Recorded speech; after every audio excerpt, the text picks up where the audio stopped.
Hello dear friends. आज हम बात करने वाले हैं एक ऐसे कंसेप्ट की जिसकी जरूरत दुनिया के हर इंसान को अपने जीवन में कहीं ना कहीं जरूर और जरूर पड़ती है। हाँ फ्रेंड्स, आज हम बात करने वाले हैं यूनिटरी मेथड, मतलब एक एक नियम की। ये एक ऐसा कंसेप्ट है जिसकी आवश्यकता दुनिया के हर एक इंसान को हर एक जगह पर पड़ती है, क्योंकि दुनिया में हर एक व्यक्ति को, हर एक बच्चे को कहीं ना कहीं पर बाजार में कुछ ना कुछ खरीदने जाना ही पड़ता है और उसे अपनी वस्तुओं की खरीदारी करना पड़ती है। अब बात आती है कि भाई, जैसे आप किसी दुकान पर जाते हैं और दुकान पर जाकर किसी वस्तु का मूल्य पूछते हैं। मान लीजिए कि आप एक जनरल स्टोर पर गए और आपने उससे पूछा कि भाई ये पेन कितने के दिए, तो उसने कह दिया कि एक पेन 5 रुपए का है। या फिर उसने कह दिया कि भाई ये 10 पेन 50 रुपए के आएंगे। तो अब आप कैसे पता लगाएंगे कि भाई 10 पेन 50 रुपए के हैं तो एक पेन कितने रुपए का होगा, या एक पेन की कीमत बता दी तो 10 पेन कितने रुपए के होंगे। तो यही सब बातें जानने के लिए आज हम आपके लिए ये वीडियो लेकर आए हैं, और इस वीडियो में हम आपके लिए यूनिटरी मेथड मींस एक एक नियम को एकदम बेसिक लेवल से, एकदम जीरो लेवल से आपके लिए यहाँ पर क्लियर करने वाले हैं। आइए फ्रेंड्स, शुरू करते हैं वीडियो को, बढ़ते हैं हमारे मेन कंसेप्ट की ओर। यूनिटरी मेथड मींस एक एक नियम क्या होता है। तो सबसे पहले फ्रेंड्स, हम एक एक नियम के अर्थ को जान लें कि भाई एक एक नियम क्या होता है। एक एक नियम, इसका मतलब होता है एक पर आधारित। ठीक है, एक एक नियम का मतलब क्या होता है?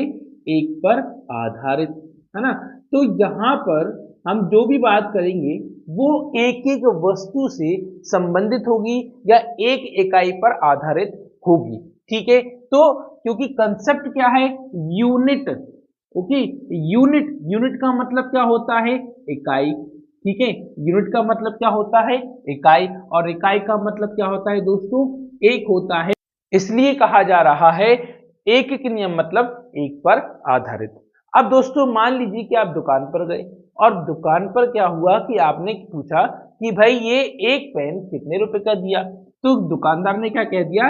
एक पेन की कीमत 5 रुपए है। कितनी है? 5 रुपए है। अब आपको चाहिए 15 पेन। ठीक है, अब आपको चाहिए 15 पेन, तो आप उसको कितने रुपए देंगे?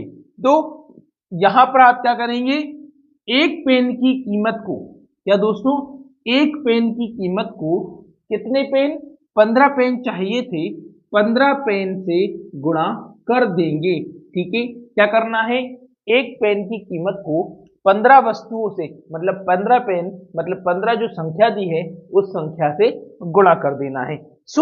एक कंसेप्ट यहां क्लियर हुआ कि भाई जब आपको एक वस्तु की कीमत दी गई हो, है ना, एक वस्तु की कीमत दी गई हो और आपको बहुत सारी वस्तुओं की कीमत मालूम करनी है, तो आप क्या करेंगे?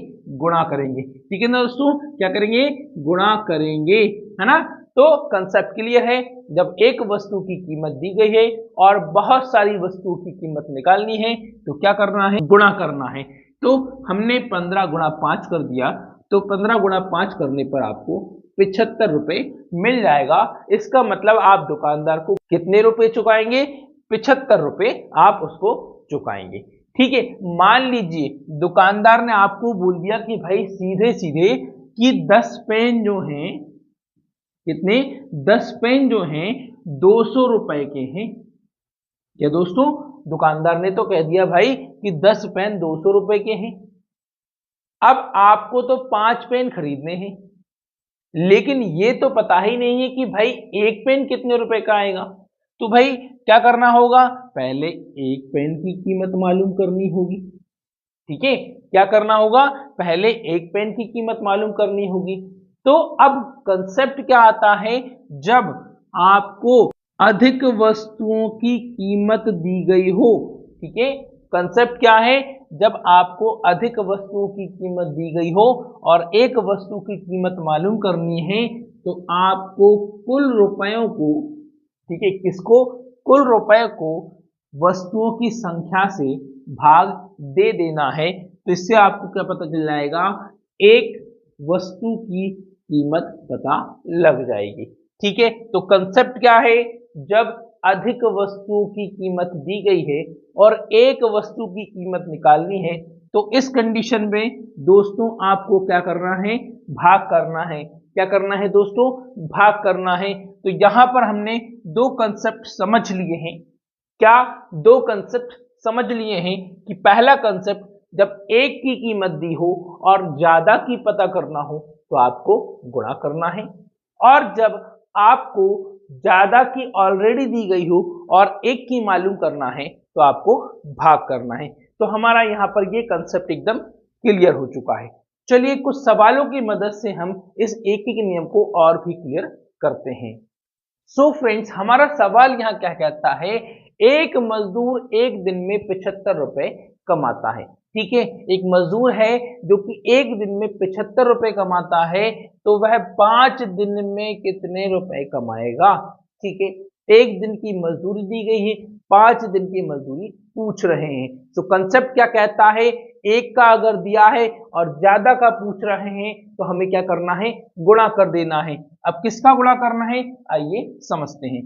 तो एक दिन की मजदूरी, क्या दोस्तों, एक दिन की मजदूरी 75 रुपए है ना, 75 रुपए है। आपको बताना है 5 दिन की मजदूरी क्या होगी। तो आपको क्या करना है, एक दिन की मजदूरी में 5 का गुणा कर देना है, 5 गुना कर देना है। ठीक है, मजदूरी एक दिन की थी, आपको 5 दिन की बतानी थी, तो आप क्या करेंगे, उसको 5 गुना कर देंगे। तो हम इसको 75 को 5 से गुणा करें तो क्या आएगा, 5 से 5 को गुणा करते हैं तो 5 25 हासिल का 2, 5 से 7 को गुणा करते हैं तो 5 से 35 और 2 37, 375 रुपए मजदूर को 5 दिन की मजदूरी मिल जाएगी। ठीक है ना दोस्तों, तो बिल्कुल सवाल एकदम क्लियर है। एक दिन का दिया गया है, मतलब एक इकाई का दिया गया है, आपको 5 इकाइयों का, 5 मात्राओं का, ठीक है, तो आप क्या करेंगे, 5 गुनाओं से कर देंगे। ठीक है, जितने भी दिन का आपसे पूछा जा रहा है या जितना भी गुना आपसे पूछा जा रहा है उतने का गुणा आपको इसमें कर देना है। कंसेप्ट एकदम क्लियर है, बहुत आसान सा कंसेप्ट है और हर एक व्यक्ति के लिए ये बहुत ज्यादा जरूरी है। चलिए एक और सवाल से हम अपने इस कंसेप्ट को और भी क्लियर करते हैं और आपके लिए एकदम आसान इसको बनाते हैं। ओके सो फ्रेंड्स, चलिए हमारे दूसरा सवाल क्या कहता है जानते हैं। चाय के एक डिब्बे में 4.75 किलोग्राम चाय आती है। भाई एक डिब्बा है, उस डिब्बे में कितनी चाय आती है, 4.75 किलोग्राम चाय आती है। फिर प्रश्न यह है कि ऐसे ही 8 डिब्बों में कितनी चाय आएगी। ठीक है, एक का दिया है, क्या पूछा है, 8 का पूछा है, मतलब क्या करना है, गुणा करना है। कंसेप्ट एकदम क्लियर है। क्या बोला गया है, एक डिब्बे में, ठीक है, एक डिब्बे में चाय, तो एक डिब्बे में कितनी चाय है, 4.75 किलोग्राम चाय है। ठीक है, इन्होंने पूछा है 8 डिब्बों में कितनी आएगी। ओके दोस्तों, तो क्या होगा, अब आप बिल्कुल समझ गए हैं, अब आपको इसका आंसर क्लियर है, अब आप इसका सवाल आसानी से कर सकते हैं। तो क्या करेंगे दोस्तों आप, जी हाँ बिल्कुल, आप इसका क्या कर देंगे, गुणा कर देंगे। ठीक है, एक डिब्बे की मात्रा में कुल डिब्बों की संख्या से यहां पर आप गुणा कर देंगे और इसका आंसर दे देंगे। तो गुणा करते हैं तो 8 पंजे होता है 40, 40 का 0 हासिल 4। ठीक है, 8 गुणा 7 करते हैं तो 8 सत्ते होता है 56, 56 और 4 होता है 60, 60 का 0 हासिल 6, और फिर 8 गुणा 4 करें तो 8 चुके होता है 32 और 6 38। सो दोस्तों यहां पर आपका ये गुणा हो गया है। अब बात आती है दशमलव लगाने की, तो भाई 2 अंकों के बाद दशमलव था, इसलिए यहां पर भी 1 2 2 अंकों के बाद दशमलव लगा देंगे। इसका मतलब क्या हुआ कि 8 डिब्बों में कुल कितनी 38 किलोग्राम चाय आएगी। तो भाई इन दोनों सवालों से अब हमारा कंसेप्ट और भी क्लियर हो चुका है और अब आपको सवाल एकदम आसान हो चुका है। अब आपको कहीं भी कोई परेशानी आने वाली नहीं है, बिल्कुल नहीं आएगी। चलिए अब बात करते हैं सेकंड वाले कंसेप्ट की, और उसको हम अपने सवालों की मदद से एकदम क्लियर करते हैं। सो फ्रेंड्स, चलिए बढ़ते हैं हमारे अगले कंसेप्ट की ओर और पढ़ते हैं हमारे अगले सवाल को कि भाई ये सवाल आपको क्या सिखा रहा है। तो हमारा सवाल है 20 ट्रकों में 5000 सीमेंट की बोरियां आ सकती हैं। कितने? 20 ट्रक, 5000 सीमेंट की बोरियां। एक ट्रक में कितनी सीमेंट की बोरियां आएंगी? मतलब ज्यादा का दिया है, अब आपसे एक का पूछ रहे हैं। क्या कर रहे हैं? ज्यादा मात्रा का देकर आपसे एक मात्रा का पूछ रहे हैं, एक इकाई का पूछ रहे हैं। तो कंसेप्ट क्या कहता है? जब अधिक का दिया हो और एक के बारे में पूछे तो आपको क्या करना है? भाग करना है। तो भाई यहां 20 ट्रक हैं। क्या है? 20 ट्रक हैं, और 20 ट्रक में कितनी बोरियां हैं? 5000 बोरियां हैं। ठीक है, क्या है? 5000 बोरियां हैं। तो भाई क्वेश्चन है कि एक ट्रक में कितनी बोरियां होंगी? तो आपको क्या करना है? बोरियों की कुल मात्रा को, ठीक है, बोरियों की कुल मात्रा को ट्रक की संख्याओं से भाग दे देना है। क्या करना है? ट्रक की संख्याओं से भाग दे देना है। तो भाग करते हैं, तो भाई 0 से 0 काट दीजिए। अब बचा 2 और ऊपर बचा 500। 2 से 500 को भाग दे दें, तो 2 से 500 को भाग देंगे, 2 एकम 2, यहां भाग देंगे 2 दूनी 4, तो बचेगा 1, 2 पंजे 10, 0 का 0। मतलब यहां कंसेप्ट एकदम क्लियर है कि भाई एक ट्रक में कितनी बोरियां? 250 बोरियां आती हैं। ठीक है, तो भाई क्या था? जब आपको ज्यादा का देखकर एक का पूछेंगे तो आपको क्या करना है? भाग दे देना है। ठीक है, क्या करना है? भाग दे देना है। चलिए एक और सवाल करते हैं, और उस सवाल से हमारे इस कंसेप्ट को फाइनली एकदम क्लियर करते हैं। ओके फ्रेंड्स, तो बढ़ते हैं हमारे अगले सवाल की ओर। हमारा अगला सवाल क्या कहता है?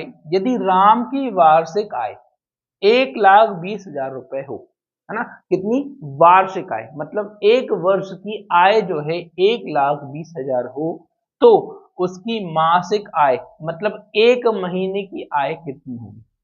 पूरे वर्ष की कितनी है? 1,20,000 है। आपको बताना है एक की, मतलब कंसेप्ट वही है सिंपल सा कि भाई ज्यादा का दिया है, एक का पूछ रहे हैं, आपको क्या करना होगा? भाग देना होगा। ठीक है, क्या करना होगा? भाग देना होगा।